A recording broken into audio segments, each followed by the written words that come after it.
Today on Fortnite, I got second place. I was so close. Mom, will you get me a snack? Mom! It's time for adult conversation. With me, your host, Brandy Ferner.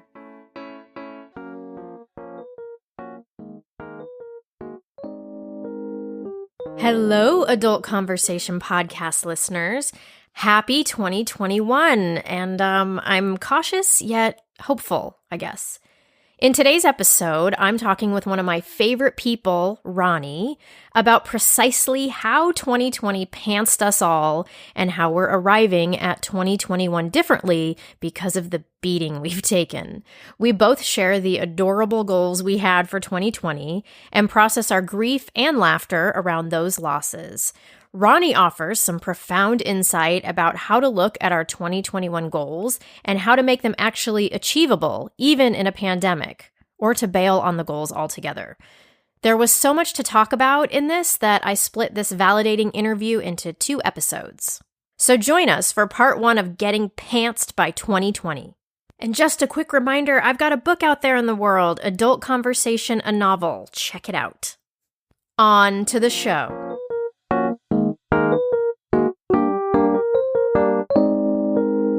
Today on the podcast, I'm welcoming my dear friend Ronnie. I wanted to do an episode about looking ahead at this new year while also talking honestly about how we're showing up to 2021 differently than how we showed up in the beginning of 2020.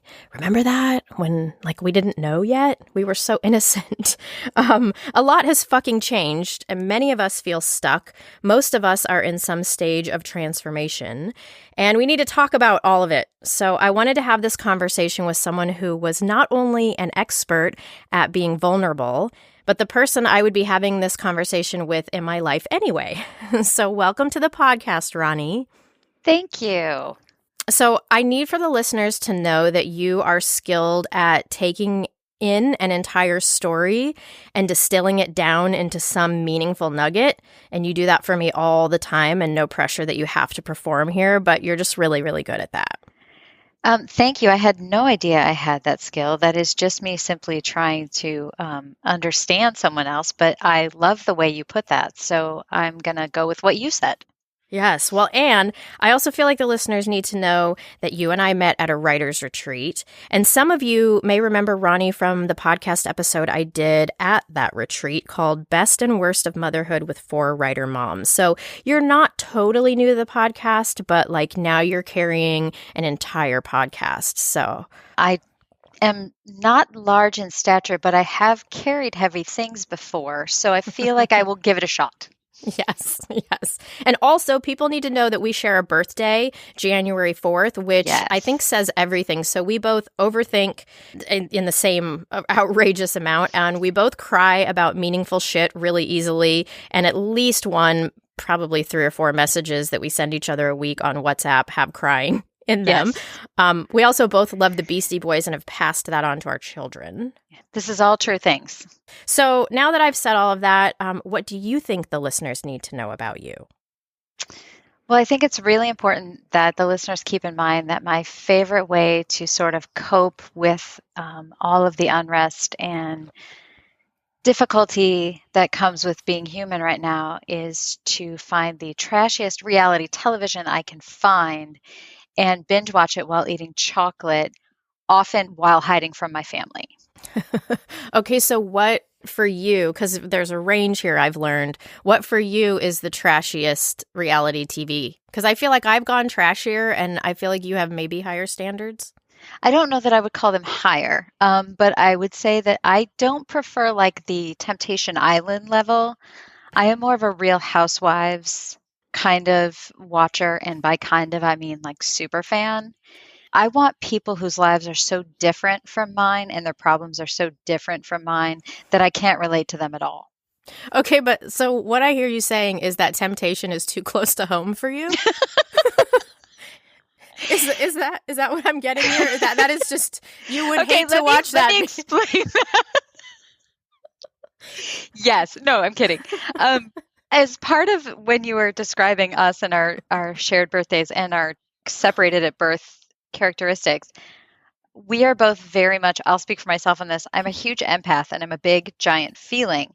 So something like Temptation Island, where people are like trying to fall in love or things like that, I can't, I get too wrapped up in the feelings, even though all they're doing is like screwing on camera. I have the feelings. And God Yeah. forbid, this is so funny. I had to stop watching The Bachelor because the rejections were killing me. Oh my God, you're adorable. I couldn't, that. I was identifying with the people getting broken up with, and I was like, I can't do this to myself every week. So few people come out of this with like their life partner, and I'm more invested than all of them. So I'm over at the Real Housewives. Okay, because that is like, that doesn't feel real totally. So I get that. Yeah. Okay, so I want to start out with laughing about all the things we thought we'd accomplish in 2020. Oh my God, we were so cute. We were so cute. And every year I write out a list of things, and it's almost like a kid's Christmas list about what I want to happen in the next year. Even though I'm like on the fence about the whole manifesting thing. I mean, I'm not on the fence. I think a lot of that, no, I am on the fence because I'm like, it's like, here's how I think it's bullshit. I think it's bullshit when somebody's having a hard time in their life and people are like, well, you just didn't manifest it. It's not that you're a person of color or that you're a woman, or that you went through childhood trauma. You just haven't manifested it. So I hate it for that. But I also feel like there sometimes feels like there's something to it. And so I think I'm like writing the line here where it's like, well, I don't know that I totally believe in it, but I'm going to write it down. And if it works, then I've got my bases covered. I've fallen the same. And it's funny that you say that because I don't know if you remember when The Secret was a big thing, the whole ask. Yes. Right. Well, I mean, my husband and I still joke about that, like yes. Mock it mercilessly. Yes. And the same things that you're saying, the victim blaming nature of that you didn't make it happen. You put it out there. You didn't believe it hard enough. It didn't happen because of you is the bullshit I can't tolerate. That's it. But in the same breath, there is something very powerful about focusing your goal into a few words and taking it from the back of your mind and putting it somewhere concrete. Yes. Like on paper or, vision board or whatever. Scrapbook the fuck out of it. I don't care. But it's the idea of taking it from this is in the back of my mind and moving it into something that you touch. It's almost like the engaging of a different sense that opens that door. There is something to be said. There's a form of learning, and I don't know the name, like the exact terminology for it, but it's the idea that you hear it. It has to do with the note taking. You hear it, you process it, you write it, and then you can remember it better. But the other way to also engage that is to verbalize. So essentially, it's if you engage as many senses as possible, you take the information in differently. So I've always wondered about when I sit down to do my here's what I'd like to see happen in the next year, which coincidentally I do around our birthday. Yes, same. But I always have wondered if it isn't something about rolling all those in together that puts an awareness in me that helps me move in the direction of whatever it is I want to do, whether I'm conscious of it or not. Yes, I think that's it for me too, is until you sit down and actually think about the things, sometimes you don't know what you want. And so it helps me get really clear on like, so what am I doing with my life? And last year it felt clear. Like last year, and if you read my little note, which is hilarious because I fold it like a note you pass during class periods with that little edge that's tucked in so you can pull it out. Stop, you do not. I do, and I'm holding it right now. This is the sound of it. Yes, and it's great, and so it's in my I have it in my bedside drawer, and oh my gosh, so mine was 2 pages, front and back. And some of the things on it are pretty basic, like maybe not feel like I'm going to shit myself as much when I'm in the carpool line, Well, Yeah. And other things are more success oriented, like especially since my book came out in 2020. And man, I had a lot of concrete goals related to that. Oh, God, yeah. Yeah. Can I just say for a second that I know your book came out last year, but it feels like your book came out like 5 years ago. I know. I don't want to say I've completely forgotten all of the parts of it, but I'm doing a book club for somebody at the end of January, and I saw it on my calendar, and I was like, what if they ask me questions? And I'm like, I don't really remember. That was like a year ago or something. You're going to have to reread your own book. I know. Which is so painful, by the way, which is a hard thing. Yeah. When you can't edit it, oh my God, that's like a nightmare. I feel like for writers is publishing, is having your book published. I mean, it's your dream and your nightmare. It's exactly what it is. But I had to tell you that one of the things that I wrote on this adorable little what I want for 2020 was do some kind of getaway with writing retreat friends. Oh, so yay and boo to that. And we'll talk about my list too. And you know this, I was struggling partway through the pandemic in the summer, actually, with all of the things that weren't happening, all the things that I had wanted to have happen and all the things that I was missing. And one of the things on there is Vegas with writing friends. Oh, the Vegas trip. So, yeah. Yeah. Shit. Yeah. Yeah. Well, I did at some point, I think it was around of end of March or April, I added to my list in like scrawled handwriting, we all make it through coronavirus healthy and without much trauma/damage.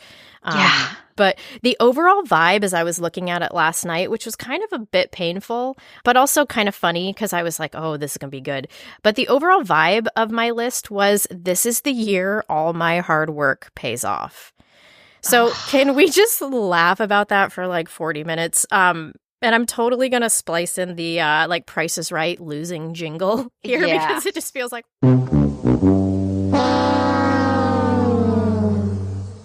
Of all the years to think that my hard work was going to pay off, I mean, it's like a joke. It's like I mean, all of us, we're all being pranked. It's like this prank, but why? I mean, I've never had a yearly list with so many big aspirations. And then, of course, it's 2020. So it's even worse than a prank because I feel like pranks, when it's exposed, you can kind of laugh at yourself and you're like, oh, you got me.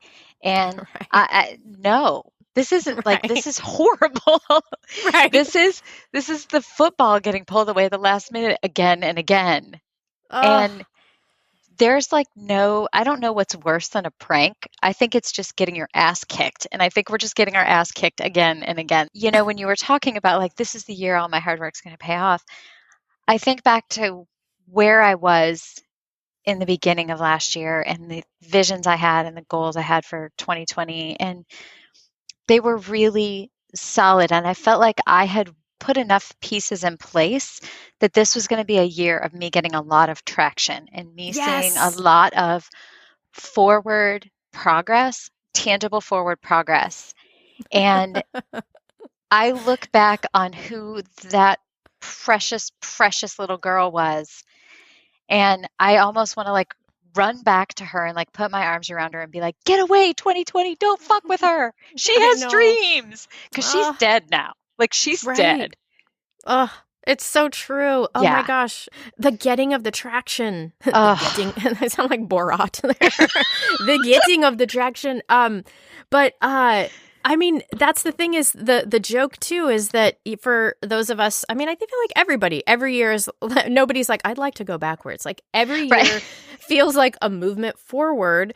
But then not only was there like time is frozen in a way, but for many of us moms, we went back to what it felt like to have kids home all the time and to be a constant caretaker. And that was a shocker and something that I don't think any of us thought could happen. It was like, and I know I've talked about it on the podcast before, you know, it's like my husband and I high-fiving, like, yes, we did it. Kids in school, like we made it through the hardest part with like the younger kids. And then it's like the joke of like, well, no, you didn't. And now it's actually going to be harder because you can't go places with them or get help.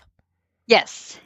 I did not have the easiest transition into motherhood. I had a pretty rough go with some postpartum depression for about the first 7-8 months of my son's life. So the infancy, newborn time was not something I look back on fondly. It was marked by a lot of survival, there were days when I would mark the X on the calendar at the end of the day. I felt like I was like in I mean, this is going to sound awful, like in a jail cell, like marking the days until I could be Yes. free, you know? Right. And clearly I moved past that. My son is now almost 13. We'd reached this kind of sweet spot where he could be left alone and everybody was sort of regaining a whole bunch of independence. And then it was like I was right back in that newborn phase, not because he needed me, but because I wasn't allowed to leave. Yes. And it was all of a sudden I was back in that space of you are trapped at home and there you will never be alone again. And someone will always need something because he was Yes. learning how to do school online. And my husband was working from home. And we have 2 dogs who are just wonderful jerks. And so somebody was either barking or, constantly. And it took me back to that where I was so overwhelmed with being unable to get away, unable to separate myself. And that was not really what I was trying to manifest for 2020. I didn't want to revisit the dark days, and yet here we were. Yes, and this is what I saw from so many women online and some, the moms group that I host is this feeling of people being thrown back into postpartum.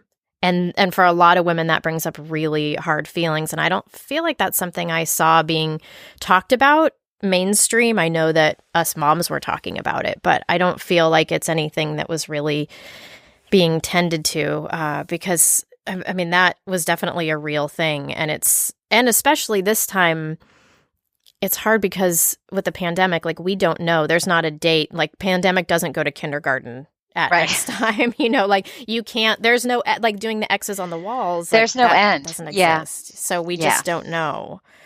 I was laughing because one of the things on my list of things I wanted to manifest in 2020 was, and I quote, meet Snoop Dogg and smoke weed with Snoop Dogg.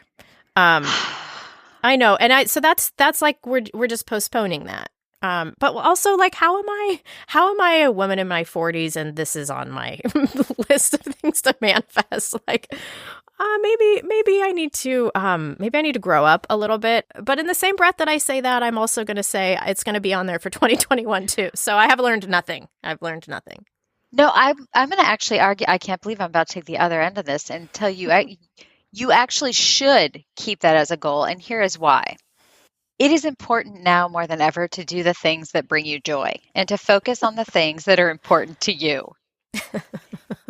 If meeting Snoop Dogg and smoking weed with him is going to bring you joy, then by God, you fucking do it.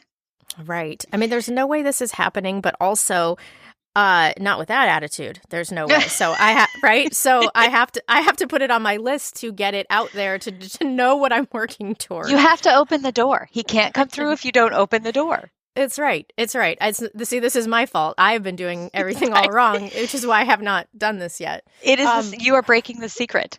I am. Oh my God.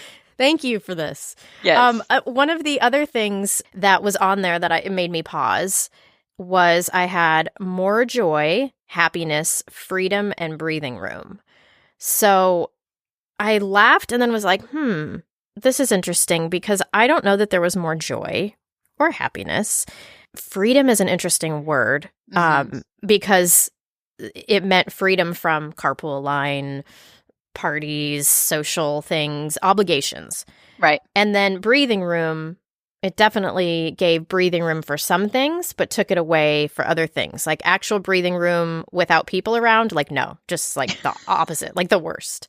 But it was interesting because it's one of those things where you're like, well, be careful what you wish for. And that was one of those things that kind of went both ways in order to have some of the freedom and breathing room. Like maybe that couldn't have existed in the old way, in the ways of the before times. I don't know. That's the one that made me pause when I was looking at, well, is there anything on here that I actually achieved? And there were a couple things. So I remember you saying that you had some things that you needed to let go of that you wrote down, I think, and that you meant to burn. Oh, this is a great story. Didn't. Yes. Yeah. Tell me about this. So I mentioned a little earlier, it was the beginning of summer, and I think it was because my son had finished his online school year, and we were still having some hope that he might go back to school in the fall. I know. God, we were so precious. Sorry. No. Yeah. And then I realized, like, no, it's getting worse. And I could feel it slipping away. And I felt myself like get really, like, really angry. Mm. I was mad about everything. And so I decided that I needed to write down all the things that I was missing, because I was walking around this perpetual state of, I'm not going to do this right. Like, I'm just going to wait and do this later. Yeah. But then I started to realize later was getting further and further away. And it was like, I have to let this go, or I'm going to put myself in a waiting room forever and never do anything. I can't adjust to this new reality of whatever it is if all I'm doing is pining for the old. Right. Mm. So I'm not super churchy, and I'm like weird spiritual lazy in that I'm sometimes and sometimes not.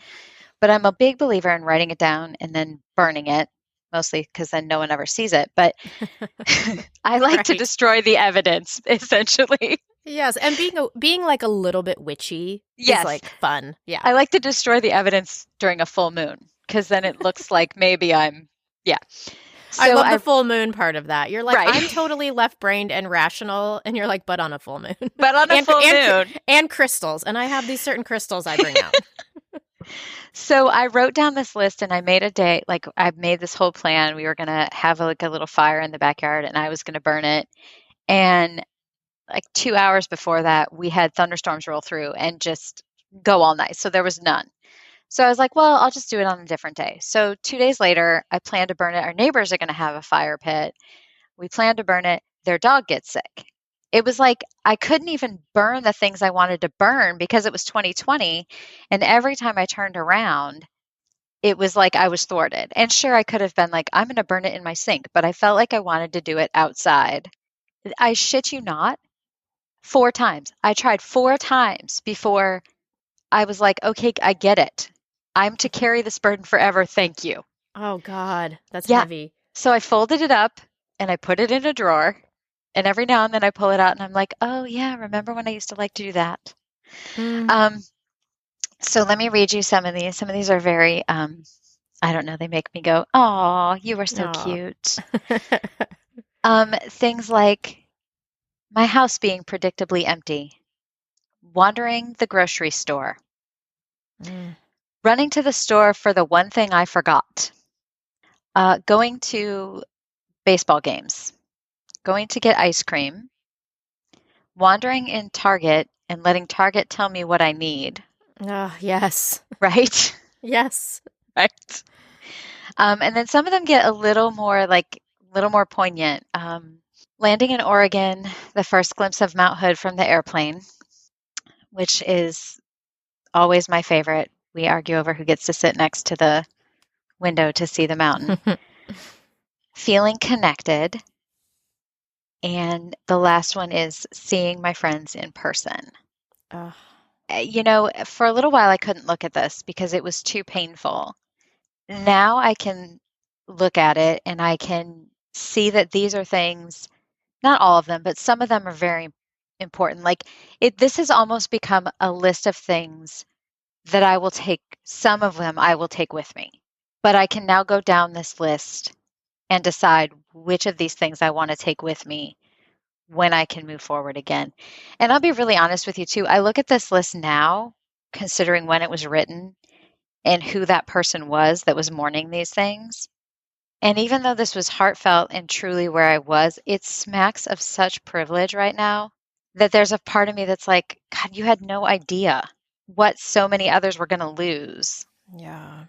You know, and not to minimize the loss or the grief I had to feel, but to more recognize that my grief was a pebble in the pond and there were so many other people around it throwing in much bigger pebbles too.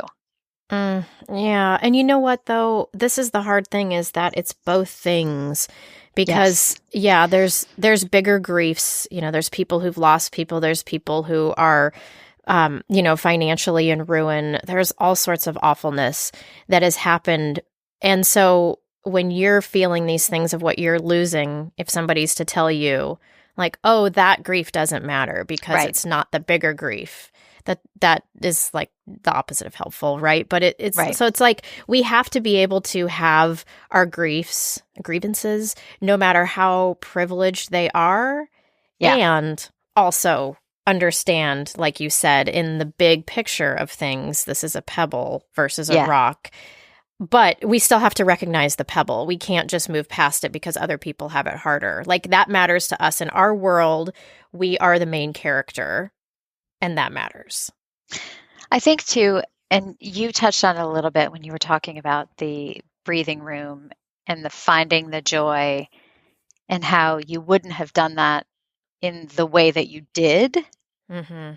I think what this list represents to me now is the loss of that, mundane's not the right word, but that comfortable daily existence that I think all of us lost on some level. I think even everybody lost some piece of their life that was a comfort to them. If it was a quiet cup of coffee with their partner, if it was, flying across country for business, whatever it was, there was something that we all counted on that was taken away. Yeah.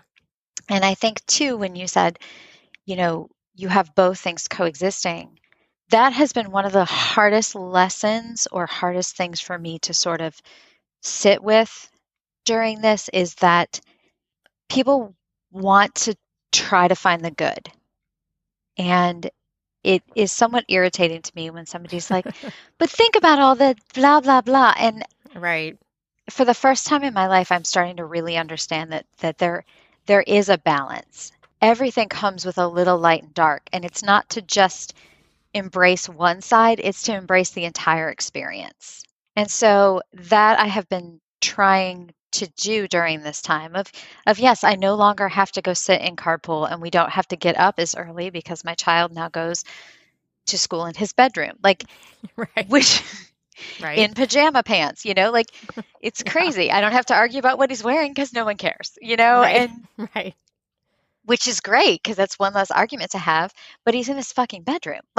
So it's recognizing that none of this comes solely good or solely bad, and how you find a way to let both of those take up space in your life is what I'm really trying to wrap my arms around right now. Yeah, so many of the lessons, and I'm not somebody who's quick to be like, what have we learned this year? In fact, I'm like, I wrote that piece about how ridiculous it is to even ask that, which is, by the way, maybe not the smartest thing if a media outlet is like, hey, call for pitches or call for stories about what is something that you learned this year. Maybe don't send them a piece that's like, here's why it's ridiculous that you would even ask that of us. But I did because it was real. Yes, it is real. And I saw a tweet the other day that made me stop. It's from a local school psychologist that I follow for a variety of reasons. And she's talking about reading a textbook again. Like, she's years out of school. But she said, you read a textbook the first time so that you can learn the practice. But you go back and reread it because you can't fully absorb it until you have learned it. Until you've done it, then you can go back and actually absorb the information that you needed to learn how to do it. Which I feel like with this pandemic, we're writing the textbook as we are living it right now. Yes. So on the other side of this, when there are the books and the songs and the pieces of art and the poems and the plays written about this time, or about the things that happened in this time, we will start to be able to understand the lessons. It's so true. And that's what was coming up for me is, I tried to really answer that question, what have you learned about yourself this year? I really sat there like, yeah, let's see, what is it? And then I was like, I hate myself that I have nothing here. Like, this year has been so profound, and yet I'm like, I've got nothing. Yeah. And then I started to realize, like, wait a minute, we're not through this. Right. So how dare you ask me to make meaning of it while I'm still in the trauma. Like, what a dick move to do that, and like no hate on this outlet or whatever, but I know it was for a nice little wrap up, and I'm sure that they wanted things that were positive too. That's what kind of had me about it, is like, I don't know if they want the real on this, but yeah, I felt like making meaning of something is when the thing is over, right, and the threat of it is no longer there. So that's when you can kind of pick up broken pieces and be like, oh my God, now that my nervous system is sort of regulating normal, what the hell do I make of this? And it can take a long time to do that. So I just felt like, how the audacity to ask somebody in the middle of a trauma, like, how's that trauma going? What have you learned from it? And it reminds me of, my birth background of, a lady in labor and just being like, so what's birth like? What do you, and it's just like, fuck you. How's motherhood? Yeah. Right. Like, I'm still getting through it. How dare you? Yeah. So I don't, in no way am I asking the question of like, what have we learned? Right. But I'm curious, and maybe this is that question. I don't think I like it how you're is. like, I'm not asking this question, but I think I am. I know, because then when I'm thinking about it, I'm like, maybe this is. But how are you different in 2021? What is on your mind as we move in to 2021? How, like, I guess what's changed about the list, like who we were when we made that list last year? Like, how is your list for this year different? Is that the same question? Is that asking you, like, what great big takeaway that's now going to change everybody's life and you're going to create an online course because it's so wise? Right. This is all happening, by the way. No, It is the question, but you've worded it in such a way that it is no longer quite so. You need to make happy meaning out of this right now. Okay. Which I think is important. But I will say this. This is actually what I may be learning from 2020. Everything became intentional this year. You couldn't do anything without thinking it through. Which I hate, because some of us, and I think you're included, live like this anyway. I didn't need help overthinking. I'm already doing it. Yes. Right. I mean, it's so cruel. It's like, hey, you were already overthinking, but now you have to think about vectors. Right. Now vectors are a thing. Yeah. Yes. But I'm going to give you 10 more things to overthink about, and one of them could kill you and your family. Exactly. So do that. Yeah. So I'm very aware that whatever I put down for 2021, I need it to be something that I'm willing to devote time to and willing to devote effort to, no matter what comes. Because what I learned from my list in 2020, I originally had hoped to have the manuscript of my memoir at a place where I was ready to have readers and maybe be starting to search for an agent by this time this year. I was going to buckle down and make that happen. Like, I had everything lined up for that. I'm nowhere near that, but I'm closer. And I fought for every minute of every hour that I found time to write in the last year. Yes. That is something I will take because I'm willing to fight for that. I don't know that I'm willing to fight to wander the aisles of Target and let Target tell me what it wants me to have.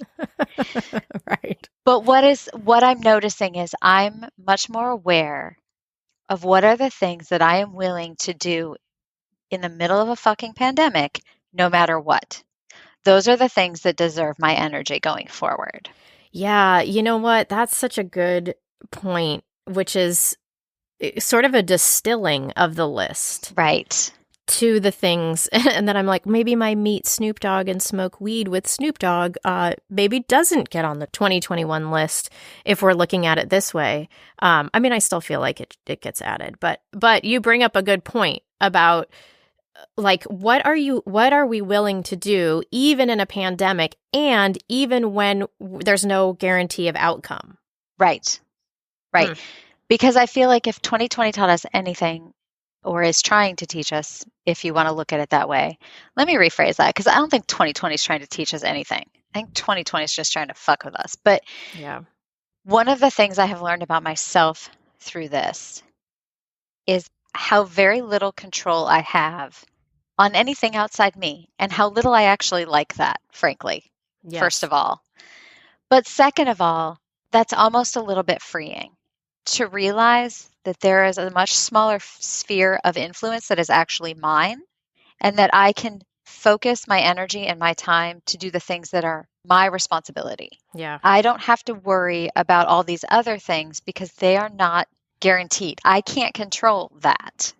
Yeah. That's so true. Like when I look back at 2020's list and I look at all the outcome focused things that I have on there, and a lot of them related to my book, it's like going forward, you're right in the relief of like most all of those things like are not in my control. I can work toward those Right. things, and I can put energy in the areas that would, move forward for that. But I think taking away the outcome or the Yes. expectation is, like you said, I think it's freeing. I think it takes away the expectation. I mean, almost like The Secret kind of stuff that like that's even in our control. Right. Right. And I think for me, it took the rug getting completely ripped out from under me for me to realize exactly what I can and can't do. I can write this book and get it to whatever point of I say done, it's done. I can't make a publisher buy it, Right. but I can write it. And so instead of me saying like, I'm going to be a New York Times bestselling author, Oprah's going to call me, like all of that. I know nothing of those sorts You of know wants. nothing of those dreams, right? Yeah. Nothing. I now am like, okay, my part ends here. My job is to get it here and let it go. Mm. And that is not something I'm apparently particularly good at. So that's been fun. It's interesting too, because as I mentioned, like at some point, my child, please, hopefully someday will leave this house, like grow up and leave. Perhaps Yes. with manners. I don't know. And that is also where I will have to let go.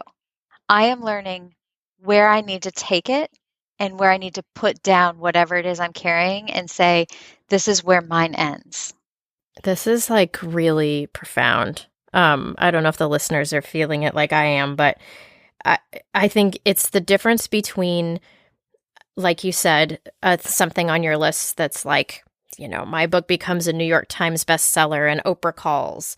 Right. Versus I get this book, or insert whatever thing you're working on, whether it's, something artistic, creative, business-wise, whether it's raising kids, whatever it is, get this to a point that when it's time to let it go, to see what it does, I have done the best job that I can do. Yeah. That feels different. It also doesn't necessarily feel good because I want to control the next part too. Oh, of course. Like I want to do all that. Totally. But then when you go back and you look at your list the next year, that's an achievable goal. So Right. this is where this is interesting to me, because it's like, on one hand, The Secret is like, say all the things you want, manifest everything. And I have to laugh because in that movie, there was that like rich white dude who had a vision board and there was like a Ferrari on it. And I'm like, oh, great. This is just great. This documentary is about using this for some spiritual thing. And he's like, no, I just want fucking gold chains in a car. Like, Right. Anyway, I think I love that this has turned into like dragging The Secret. I mean, not totally, because this is what I do it all the time. No, just kidding. But this is what we're trying to figure out. But some of these really big things that are outcome focused, if we set our goal to that, it's likely not achievable. And then when we come back the next year and we go, well, like, what on my list worked out? It's like, oh, none of it, because I wanted Ferraris and gold chains and bestsellers and whatever, world domination and 10 house, a house in Maui and, all of these things that are like, well, I guess that didn't happen. But with what you're talking about, with having the list reflect the things that you can control, then that's a list you can go back to and be like, yep, I did that. Yeah, I did that. I did that. So I like that. I feel like that's going to change how I approach my 2021 list, which is the whole reason I wanted you to come on the podcast, because I wanted to talk through this. So check and check. And we're done here. No. And yeah. So here's the other piece of that, though, because I don't want you or me to sell our dreams short. So here's where I'm at. Ah, right. Yes. Let's overthink it. Yep. Let's overthink it really hard. And if I concentrate, I can maybe make myself cry too. So let's see. Okay, yeah, great. There are the concrete goals or things that I would be apparently willing to do during a pandemic, like continue to work on my book kind of thing. But there are also the dreams. I think it's important to have those dreams too. So I still have that bestseller dream, but I'm not putting it as something that is on me. I have to get the manuscript written. Then I can maybe have that dream come true, but that dream is outside of it's not part of my list, it's part of my dreams. Right. The last thing I want coming out of this is for all of us to be like, next year I'm going to organize the kitchen. Like, I don't want people making safe goals. Like, I think we've been safe enough. Like, we still have to dream. For God's sakes, we have to dream. It's all we have right now.